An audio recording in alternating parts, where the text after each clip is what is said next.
It's time for Stars on Sports, a podcast radio show dedicated to sharing stories about our athletic program at Lansing Community College. LCC Athletics has a strong tradition. 23 national championship wins. Over 170 All-Americans. 19 MCCAA All-Sports trophies. Stars on Sports will introduce you to individuals that have contributed to our program's success and give you the backstory on what it takes to develop it. We'll also dive into and break down the topics and issues facing athletic departments across the nation and right here at LCC. This is Stars on Sports.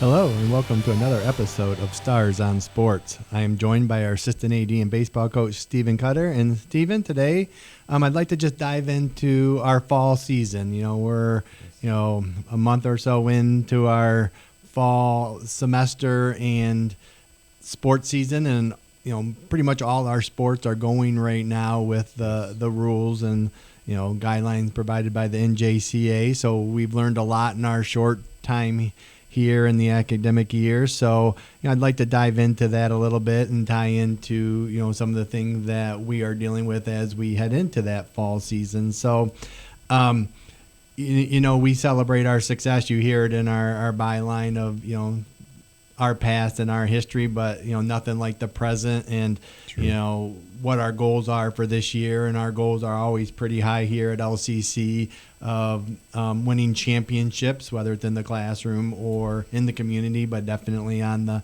the playing field. And had another successful last year. We didn't win the All Sports Trophy. We took second, but we still have a record 19, and we want to add to that this year. That's always a goal of mine because it shows the true picture of every sport doing well in their particular sport. And does anybody have more than 19? Not to my knowledge. I think 16 is the next closest, and I think it's Grand Rapids who beat us last year by 7 points, I believe. We had a great year, and I talked to their AD in the offseason, and they had a nice sophomore class run through, or even some of that COVID class. But, again, it's something I want to compete for and do well in because, again, it's across the board of our sports doing well and see where we measure regionally. We want to measure nationally, which, again, last year we won 6 of 9 regional championships in our sport that we compete in. And, that's exciting to win that many at a regional level and to go on and compete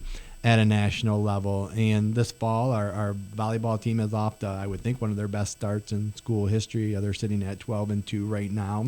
Our cross-country team, our men are ranked 2nd, and our women are ranked 6, which nationally, which is low for our women, but again, a changeover in our roster after winning the national championship 2 consecutive years.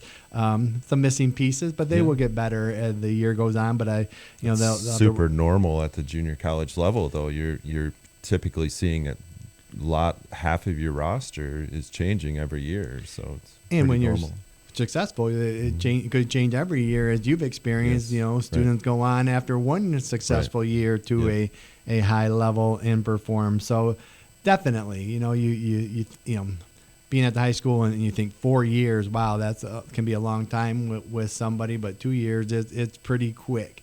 And then again, 4 years for some people is not long at all. Some kids you want to have for a lifetime. So and that's the nice thing about this business, but also even fall baseball and fall softball are starting, so going out and watching those games and the coaches seeing a good gauge starting where 6 weeks. We're at 6 weeks right now. That's crazy. So, where does time go? And then our basketball teams are putting their rosters and finalizing their rosters and doing some out of season activities. And the basketball season kicks off when? Official practice starts October 1st. Games start November 1st, and both of them are going on the road for a tournament at the beginning of November. We have a new women's basketball coach. We should probably have her on this podcast. And that's pretty consistent for every season, right? That October 1st range, games November 1st for basketball. Yeah, for the winter seasons, I believe, in basketball is our winter sport. I'm going to interject here just because I don't get it. So you said they're starting off with a championship? Who's that? The basketball team? They're starting off with a tournament. A tournament. Yeah. Oh, so okay. All right. Our women's team will be going to the Illinois area, and our men's team will be going to the Baltimore area, which Coach has some relatives out there. They've gone out there pretty regularly and play a couple games out there against different competitions. So a lot of our teams usually take at least one trip in the season to go see some other teams outside of our region. Gotcha. Okay. So I'll close my mouth again. No, good question. Sorry if we'd love to start off with a championship, but those are normally won at the end of the season. Yeah. I like those terms out there. Is you can't win it on the first weekend, but you can lose it on the first weekend, and there's some merit to that depending on how long the season is or what can take place, but. Yeah, you're working toward the championship every day, but the trophies are usually handed out at the end of the season. I think that applies for dependent on what sport. You might not be able to win it, but you could lose it in the first week, and that can apply to like football and things like that. But sports that are stretch out further for longer seasons, like baseball and softball and even basketball and things like that, it's pretty much impossible to lose it in the first week. Yeah, I agree.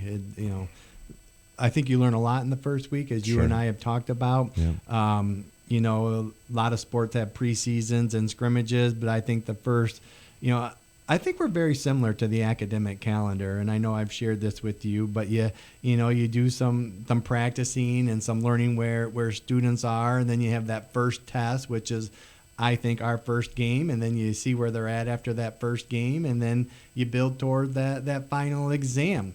And there's certain processes to go through to reach those. And you and I talked about preseason meetings with student athletes, the halfway point, and then postseason meetings if you really want to get to know your student athletes. And I think that's true of when you do grade reports for the academic calendar. Your first exam, the midseason progress report, and then your final grade. And I think the good coaches and the good programs kind of to follow that model. But as we are right now, we're learning a lot about our teams, and a lot still can change, as you mentioned. But I think a lot of progress is made between that first contest and then those next couple weeks after that. With if you reflect and see where you're at, if you talk to your student athletes and you practice with intention on improving those things, I think this is a huge time in our year right now. Is where are we? Where do we want to be? And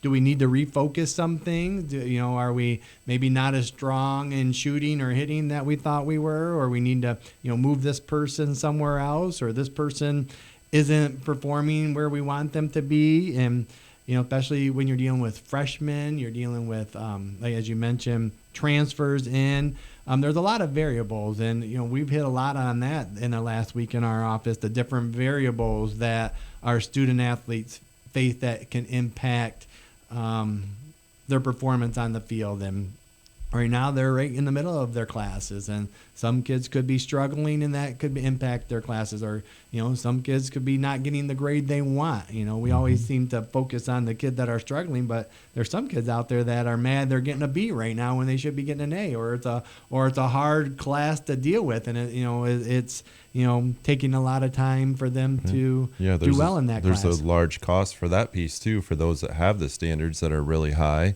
And maybe they are getting a B, but it's still not good enough for where they want to be or where they need to be to move on. And so then they're taking an exuberant amount of hours to be able to try to get that grade up. And so there's a cost there where they're losing sleep, or they're missing time, or with friends or family or anything else. So there's definitely costs on both sides of that.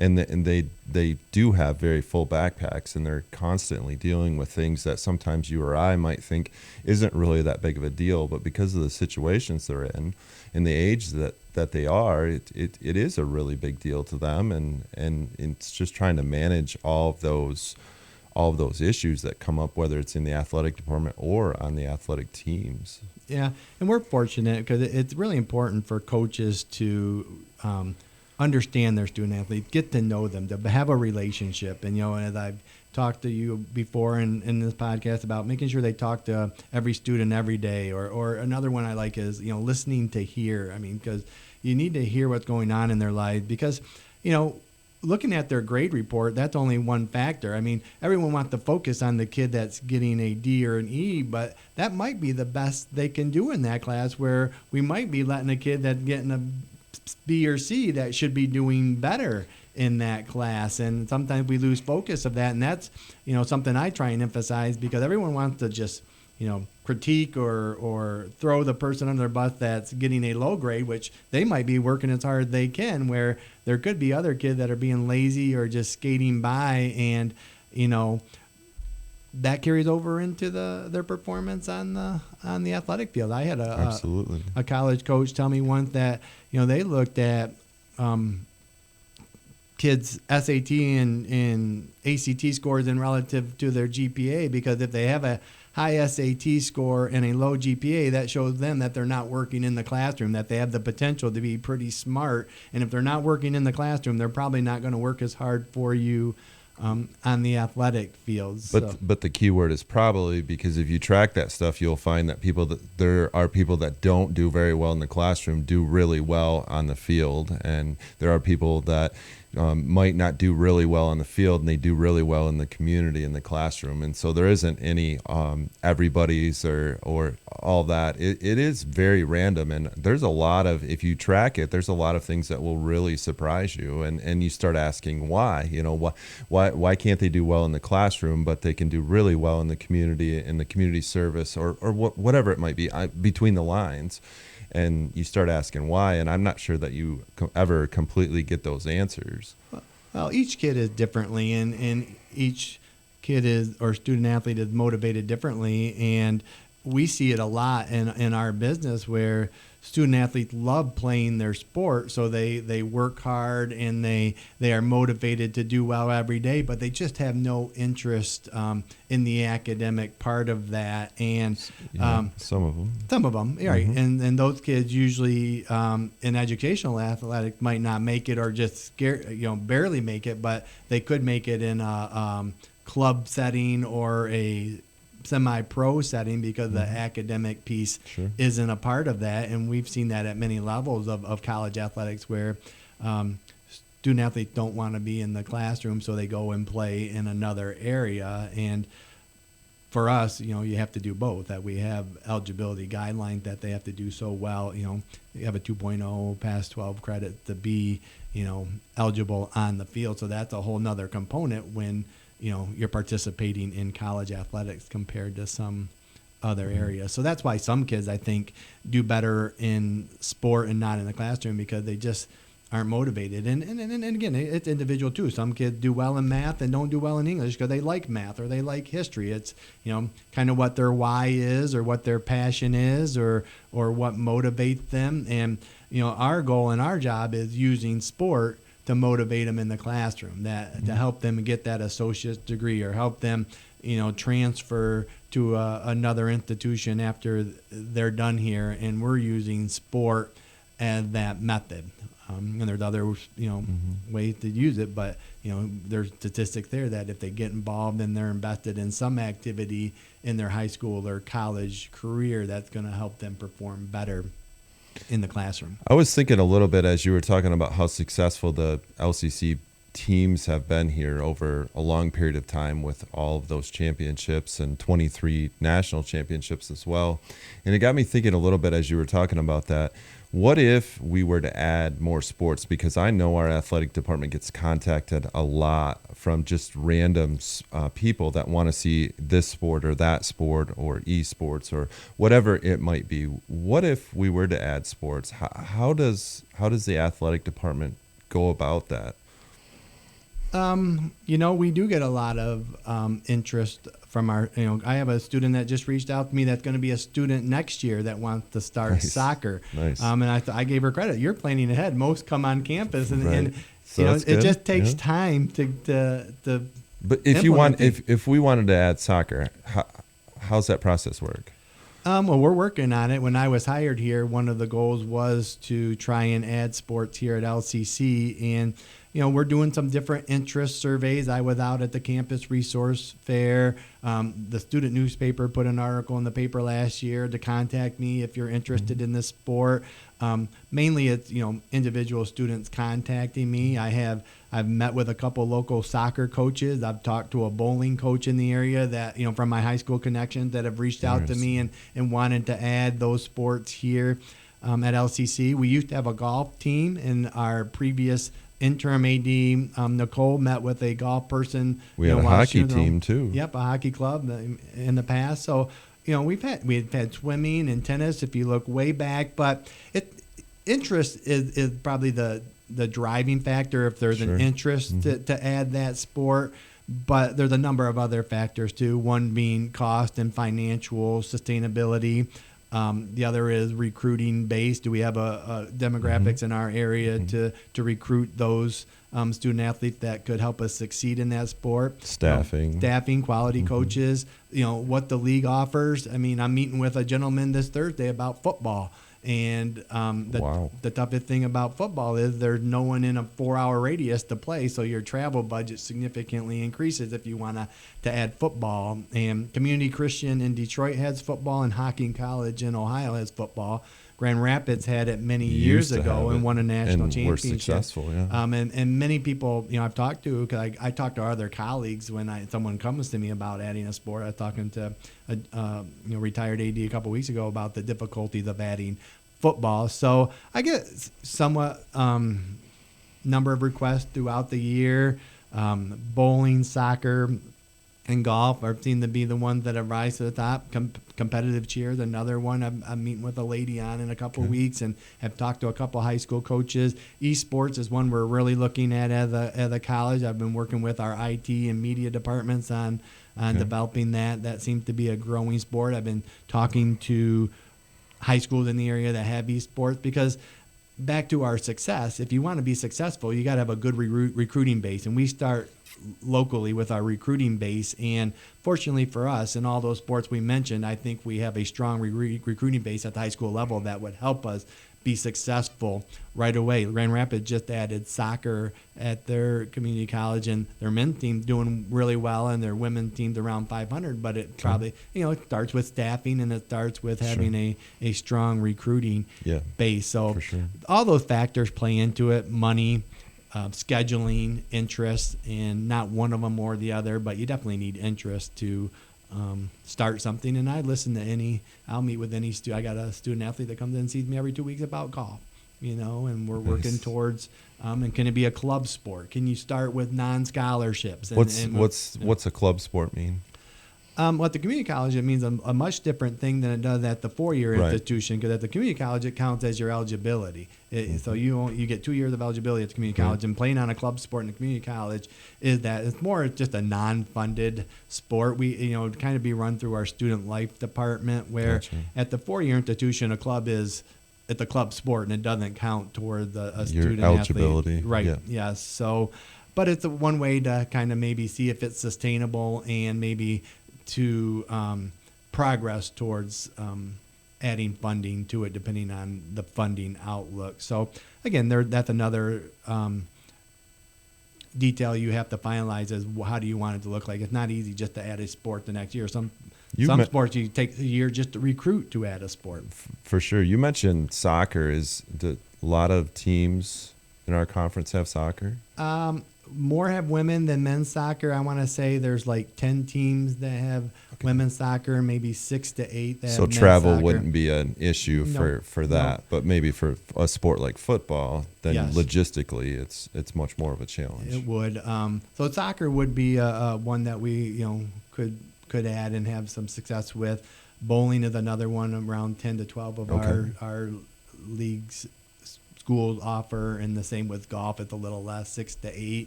There's some, the NJCA doing a great job of some emerging sports, men's volleyball.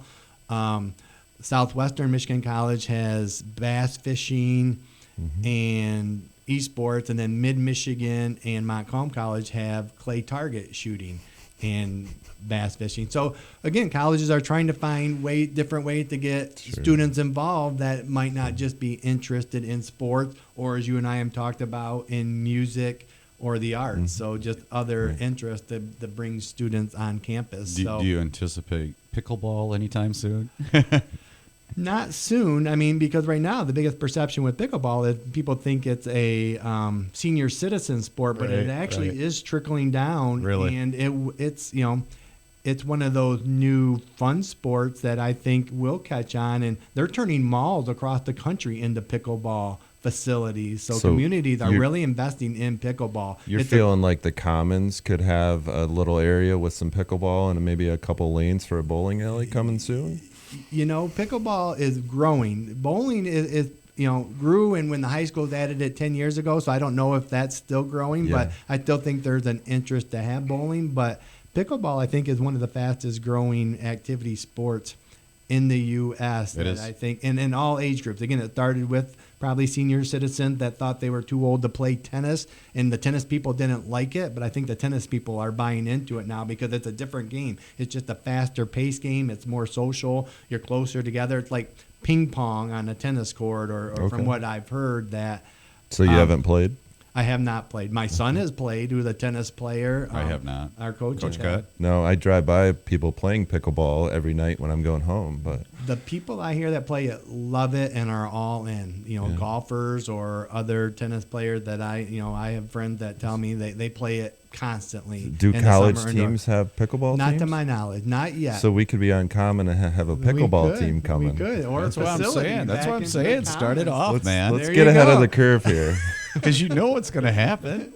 It is. We could use one of the malls or some facilities here on campus that might have space available. I hear that noise is a real complaint, like anytime they're in a neighborhood or whatever, and so I'm trying to envision this in a mall. It seems like that'd be pretty loud with the echoing. And Well, I think what they do is take the mall and build like 20 courts, so it's all pickleball. And I think there's ways with the wall thing to lessen that noise. But you're right, it's like a hard wiffle ball, that it is a little louder than tennis. But I think the people that are playing it are loving it. And we deal with that every day. When I'm reading a book about professional soccer and how it's grown, it grew the last 20 years. And in England they build their sports stadiums right inside the city, where there's no parking, and we deal with it with our facility that could be too loud, or the lights are on, or the sound system is too loud. So we deal with that in every sport that we offer, whether it's in the city or not. Stars pickleball. Well, we'll have to go on site next time and do our podcast from a pickleball facility and do a little tournament here. I think there'd be some competition. I would actually be down to play. All right, let's do it. So again, great to be where we're at this fall here on LCC's campus, and seeing our student athletes get going on the competition field. So looking forward to a great year. Go Stars. Stars on Sports is recorded live at the WLNZ studios. Engineering and production assistance are provided by Didalian Lowry. You can listen to this episode and other episodes of Stars on Sports on demand at lccconnect.org. To find more information about our athletic program, visit lccstars.com. Thanks for listening. Go Stars!